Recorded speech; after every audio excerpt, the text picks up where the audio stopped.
कहानी आज से लगभग 500 साल पहले की है, जब एक नाविक अपने साहसिक और अनदेखे समुद्री मार्गों पर निकलता है।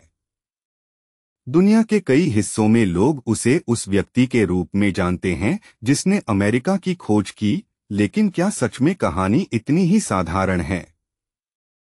क्रिस्टोफर कोलंबस के बारे में सदियों से हमें यही बताया गया है कि वह इटली के जेनोआ से आए थे और अपनी साहसिक यात्रा में समुद्र के रास्ते अक्टूबर 1492 में अमेरिका पहुंचे। लेकिन एक नई रिसर्च ने इस सदियों पुरानी कहानी को पलटकर रख दिया है। आज हम आपको बताएंगे एक ऐसा राज जो कोलंबस की पहचान से जुड़ा हुआ है, एक ऐसी सच्चाई जिसे शायद इतिहासकारों ने हमेशा अनदेखा किया। इस नई रिसर्च के मुताबिक कोलंबस इटली के नहीं थे, बल्कि वह स्पेन से थे, और इससे भी बड़ी बात यह है कि वह सेफर्डिक यहूदी थे जिन्होंने अपने जीवन में धर्म परिवर्तन कर लिया था। उन्होंने अपने यहूदी होने की पहचान को छिपा लिया था। लेकिन सवाल ये उठता है कि क्यों उन्हें अपने असली धर्म और पहचान को छिपाना पड़ा?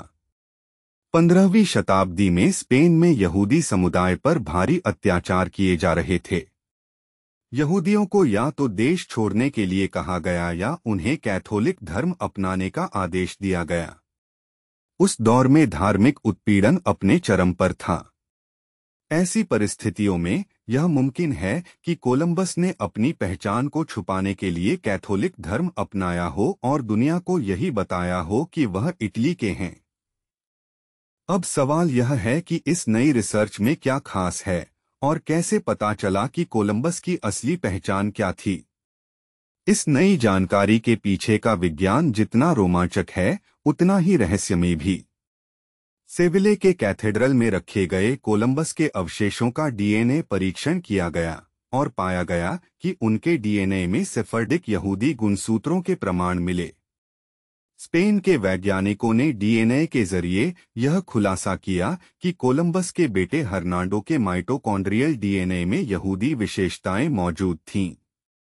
यह डीएनए परीक्षण 2003 में शुरू हुआ था, जब ग्रेनेडा विश्वविद्यालय के प्रोफेसर जोस एंटोनियो लोरेंटे और उनके साथियों ने कोलंबस के अवशेषों को जांच के लिए निकाला। उन्होंने यह भी बताया कि कोलंबस के वाई गुणसूत्र और अन्य डीएनए लक्षण भी इस बात की पुष्टि करते हैं कि उनकी जड़ें स्पेन में थीं और वह यहूदी थे। हालांकि इस शोध ने कोलंबस के असली देश का नाम बताने में सफलता पाई है, लेकिन उनका सटीक जन्मस्थान अभी तक स्पष्ट नहीं हो पाया है। शोधकर्ताओं का मानना है कि उनका जन्म पश्चिमी यूरोप में हुआ होगा, जिसमें वेलेंसिया, स्पेन की एक बड़ी संभावना है। इससे पहले कोलंबस के इटली के जेनोआ से होने का दावा किया जाता था, लेकिन अब इस दावे को चुनौती दी जा रही है।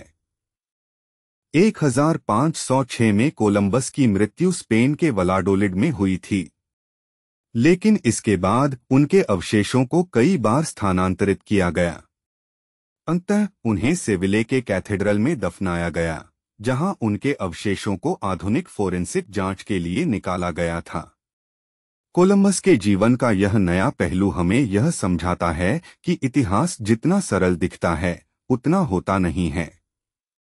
सच्चाई पर परत दर परत छुपी हो सकती है, जिसे हमें खोजने की जरूरत है।